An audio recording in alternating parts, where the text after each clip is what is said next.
It's a real privilege to welcome you all to this fireside chat with one of the most influential and widely respected figures in global diplomacy, Dr. S. Jaishankar, India's Minister of External Affairs. Over the past few years, Dr. Jaishankar has emerged not just as India's top diplomat, but as a powerful voice on global stage, unapologetically asserting India's interests, reshaping traditional alignments, and articulating a confident vision of India's place in the world. We are absolutely thrilled to have him with us today for an open conversation on India's role in the world, the challenges ahead, and the lessons he has learned along the way. Dr. Jaishankar, thank you very much for joining us today. Well, thank you. It's a great pleasure, and it's wonderful to see so many people here, so many good friends. So I'm in your hands. So let's start. You have served under both Congress and the BJP governments, and you have played a pivotal role in shaping India's foreign policy, from the US-India nuclear deal to today's emphasis on strategic autonomy. Over this time, how has your worldview evolved, and how do you see India's place in the world today? Well, I actually joined under a government which was known as the Janata Party, which was many, many years ago.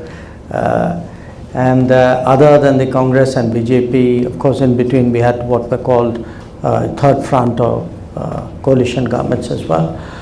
And I mention it because over many years, yes, India has changed, world has changed. And world views reflect those changes, both of ourselves, there's a self-perception there, as well as how you see the world. And if I were to sort of drill it down into two broad points, one would be that, today if you take, let's say, the top 5 economies, they are very different from what they used to be. If you were to use any metric of influence, it's quite different. So you had a rebalancing in the world, accelerated by globalization. And we are heading towards what most people would regard as an era of multipolarity, which is many centers of power and influence, and which are autonomous of each other and pursue their particular interests. So that's the global landscape. So where my worldview was concerned, I mean, in a way it would derive from what does India have to offer in such a landscape. And I think India does have to offer a lot because one, we would be a rarity today in the world, a civilizational state, a society which can trace its history for thousands of years and which still today is a nation state. There are very few like that anymore. Two, we would definitely have a lot to offer as not just as the most populated country in the world, but the largest pool of talent in a way, in an era where talent and human resources is going to count for more, the era of AI. I think we would also have something special to contribute to the world as a democracy, but as a very diverse society, a society which has valued its diversity and nurtured its diversity. And finally, because we are able to play the role of a bridge. I mean, these are not the easiest times in the world, but if you ask yourself, okay, how many countries are able to pick up the phone and talk to Russia and Ukraine, Israel and Iran, or the global north and global south, I would suggest to you there are not that many. And the fact that we are, a political democracy, a market economy, a pluralistic society, sort of a voice of the global south, but we are not anti-West. We get along, we participate, we attend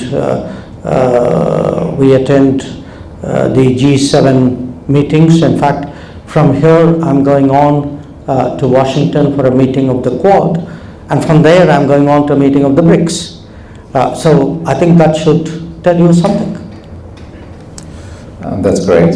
So let's move to a topic that a lot of people in this room care about, which is the US-India relationship. The relationship between US and India has seen real momentum in the recent years with some major highs, but also its fair share of friction, such as the recent trade and tariff situation to student visa concerns.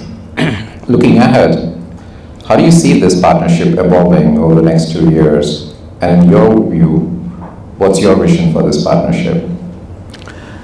I would say, again, I say this over multiple administrations, but particularly for the last 10 years, 11 years. If you look at the trend lines in India-US relations, I think the trend lines have been very positive.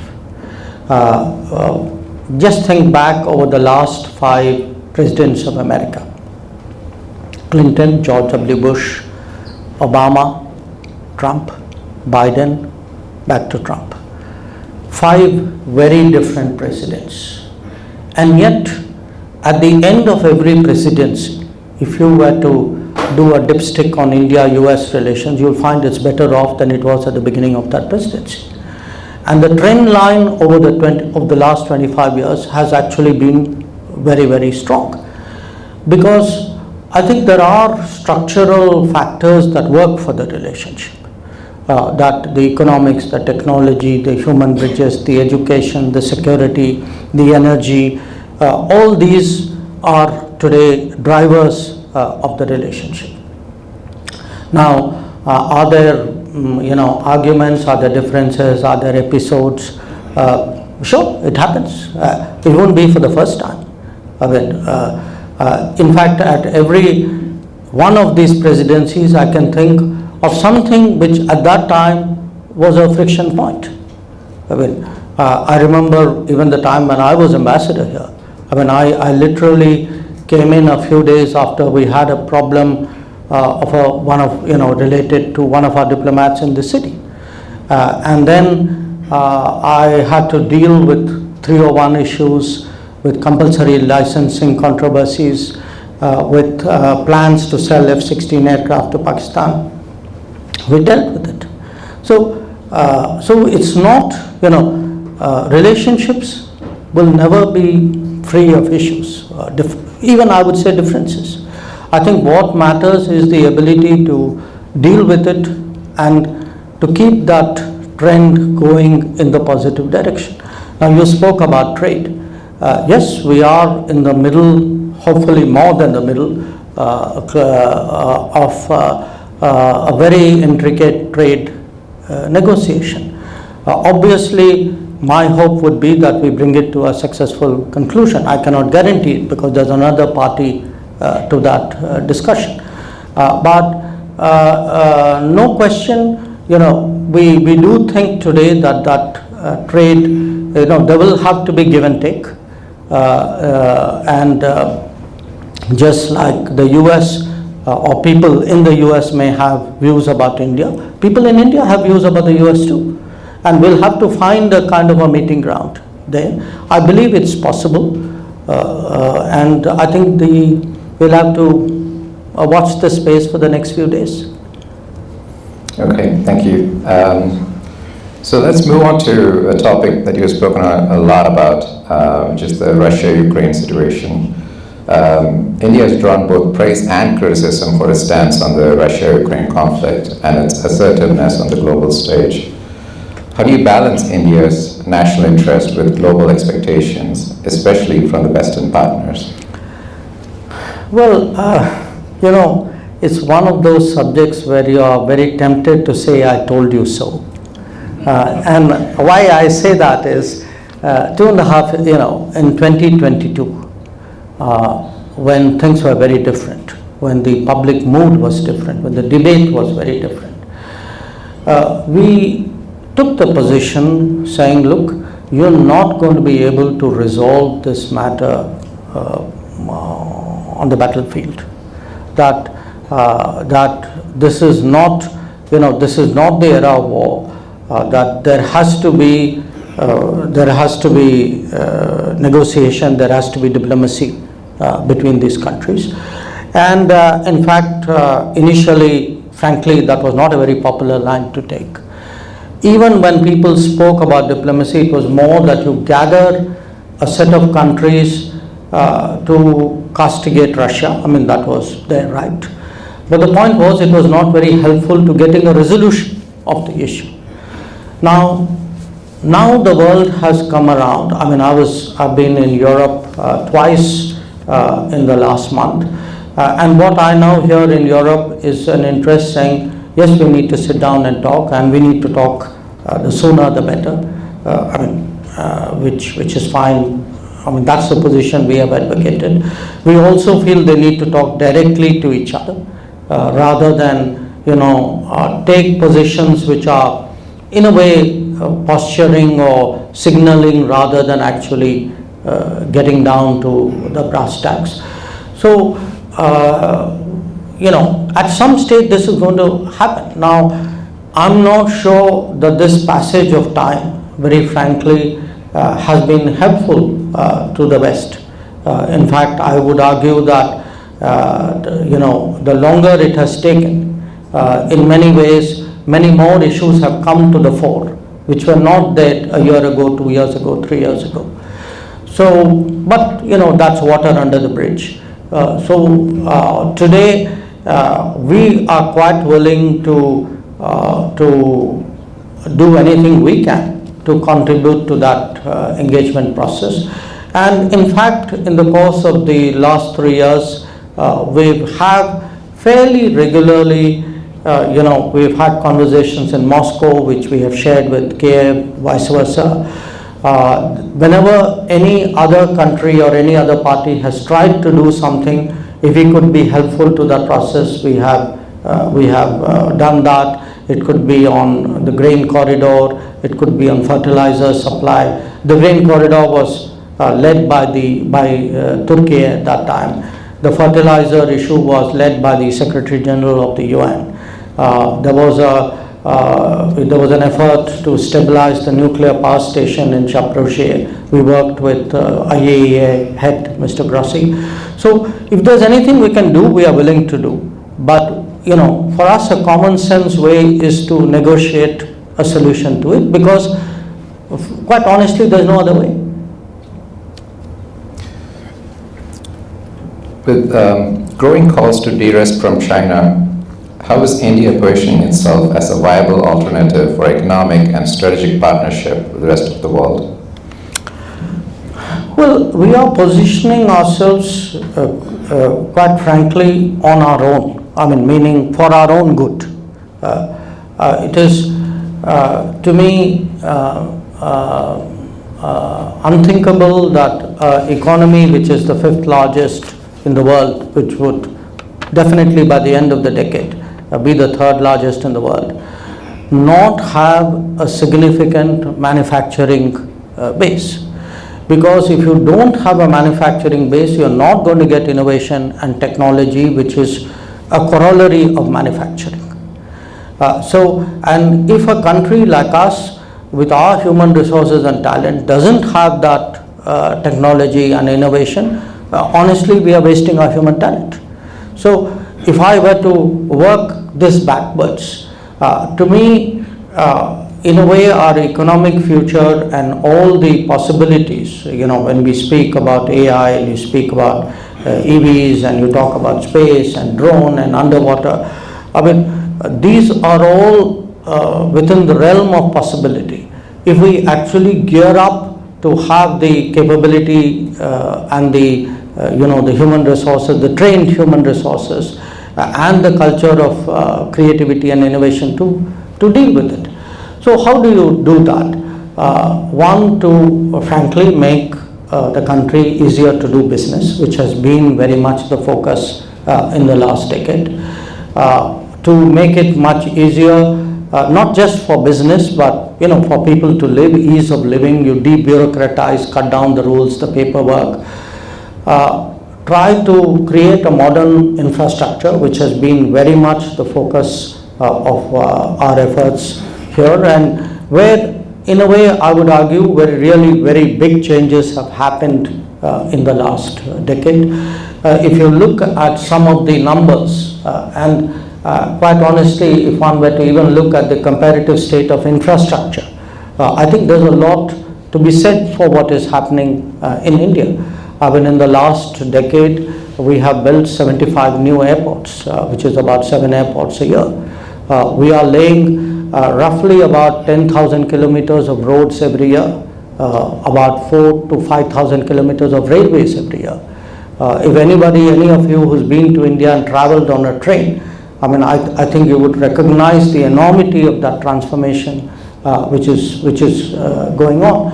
If one even looks at education, at talent exploitation, I think again, roughly you've had 7,000, broadly speaking, new colleges and higher training institutions which have come up in the last decade.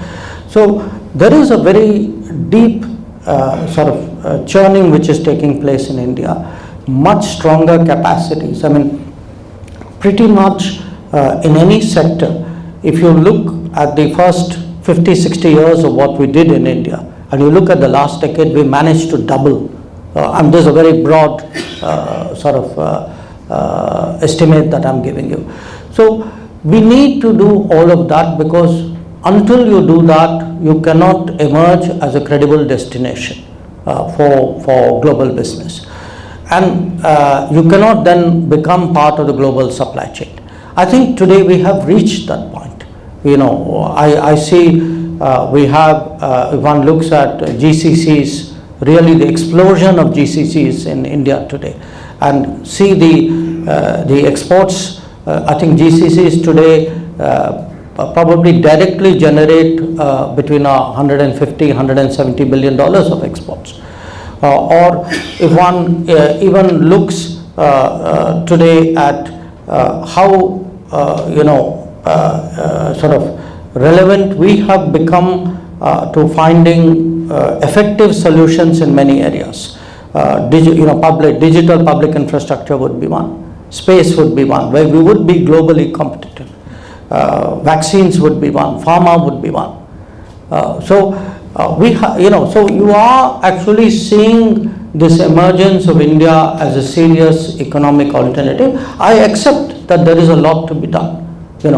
I'm sharing this not to say, to me this is a kind of a takeoff point which we have reached today, and we are very hopeful that there's much more that could be built on this foundation. You mentioned that you're going to DC for the Quad meeting. Mm-hmm. So it would be great to hear what your objectives are for the Quad meeting, and how do you see India's role evolving in the Indo-Pacific, especially amidst the growing tension between the US and the China? The Quad is a very interesting mechanism, partly because it was an international commitment which resurfaced during President Trump's first administration. So when one looks at what happened in whose tenure, this is certainly one where actually it was a new commitment made by the United States under President Trump. Okay. Now, there's been a lot of progress since 2017 when it was restarted. Again, it was interesting that the first international meeting of the Trump 2 administration started with a Quad meeting again. But it was on day one. In fact, Mr. Rubio had just got sworn in, and we all walked into his office 1 hour later. Now we've given him some time to catch his breath, and we're going to be back there to see, to do a stock taking and look at how we should take this further. But there are a lot of issues that we need to discuss in the Indo-Pacific. Issues about maritime safety, security, issues about connectivity, issues of technology, issues of pandemic preparedness, issues even of education. So you have four countries, in a way four corners of the Indo-Pacific, who are actually who have decided that they have a shared interest in creating a stabler, more prosperous Indo-Pacific, and are willing to work in a very practical basis. And it's a kind of an equal arrangement. Everybody pays their fair share as you go along. That's very much today an acceptable way of working. So I think we'll get good results out of it. That's great. And what about any specific remarks within the Indo-Pacific and with relation to what role India can play with the tensions between US and China? Well, I'm not sure, there are certain realities of the landscape, okay, and one of them is that the relationship between US and China is not what it used to be. It has acquired a much sharper competitive edge, and frankly, where we are concerned, we look at these two countries and each one of them has made up its mind about how it views the other. Obviously, there'll be an element of tactics to it. There's a larger strategic view that they have of each other. We would look quite honestly to see in what way are our interests furthered in this landscape. I think in many ways you can see that we have very strong convergences with the United States. At the same time, we are China's largest neighbor. We share a land boundary. We want stable relations with China. They are a very large trade partner as well, a very imbalanced trade, but still a very large trade account. So for us, how to sort of steady the China relationship, create an equilibrium that is fair to us. At the same time, how do you work the convergences with the United States and get the most out of it? That's frankly the way we would approach it. So moving on, you've taken a strong stance on cross-border terrorism emanating from Pakistan.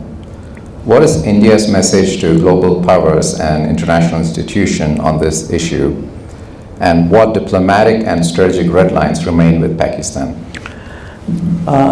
This morning I was at an exhibition on terrorism at the United Nations. This was something which our embassy, our mission to the UN had organized. And the reason we did that, we had a number of ambassadors from other countries who were there as well, is because we believe that terrorism is actually a threat to everybody. That no country should use it as an instrument to further its policies, because at the end of the day it comes back to bite everyone. And if we take the view that one terrorist act or one terrorist organization or one sponsor of terrorism is justified here, or you give them a free pass or you underplay it, it can easily happen. In fact, it does happen in other situations. So there has to be, the message to the world has to be that there should be zero tolerance for terrorism, that there should be no circumstances, no excuse, no justification under which you would allow, support, finance, sponsor terrorist acts. Now, in our particular case, we unfortunately had an experience of this. The experience has been very intense for the last 4 decades, but actually it started from the time of our independence. If you see, within a few months of our independence, terrorists were sent into Kashmir with this idea that they are proxies and they are tribal invaders, and then soon enough the Pakistani army followed. So we have battled terrorism really intensively for the last 4 decades. And we've had some horrific cases. I mean, everybody would remember the Mumbai attack, and where really a major global metropolis was, I mean, for a few days really brought to a standstill with attacks on a scale which could not be contemplated, and which particularly targeted foreigners, especially of this country. We've had an attack on our parliament, a parliament meeting in session with the intent of taking lawmakers and the people governing India hostage at that time. That it was foiled was a different matter. But do look at the dangerous intent and the risks inherent in an enterprise like this. We've had a string of these attacks, and we've now reached a point, and I think in many ways the Pahalgam terrorist attack on April 22nd, this sentiment in India that look, enough is enough. That we are, because the Pahalgam was meant, I mean, it was an act of economic warfare. It was meant to destroy tourism in Kashmir, which was the mainstay of the economy. It was also meant to provoke religious violence, because people were asked to identify their faith before they were killed. So we decided that we cannot let terrorists function with impunity. The idea that they are on that side of the border and that therefore prevents retribution, I think is a proposition that needs to be challenged, and that is what we did. So now bear in mind, these are not people who operate in secret. I mean, these are terrorist organizations who have the equivalent of their corporate headquarters in the populated towns of Pakistan. Everybody knows what is the headquarters of organization A and organization B, and those are actually the buildings, the headquarters that we destroyed. So we are very clear, there will be no impunity for terrorists, that we will not deal with them any longer as proxies and spare the government which supports and finances in many ways motivates them. We will not allow nuclear blackmail to prevent us from responding, because we've also heard this for too long, that you are both nuclear countries, therefore the other guys will come and do horrible things, but you mustn't do anything because it gets the world worried. Now we are not going to fall for that. If he is going to come and do things, we are going to go there and also hit the people who did this. So no yielding to nuclear blackmail, no impunity to terrorists, no more free pass that they are proxies. And we will do what we have to do to defend our people.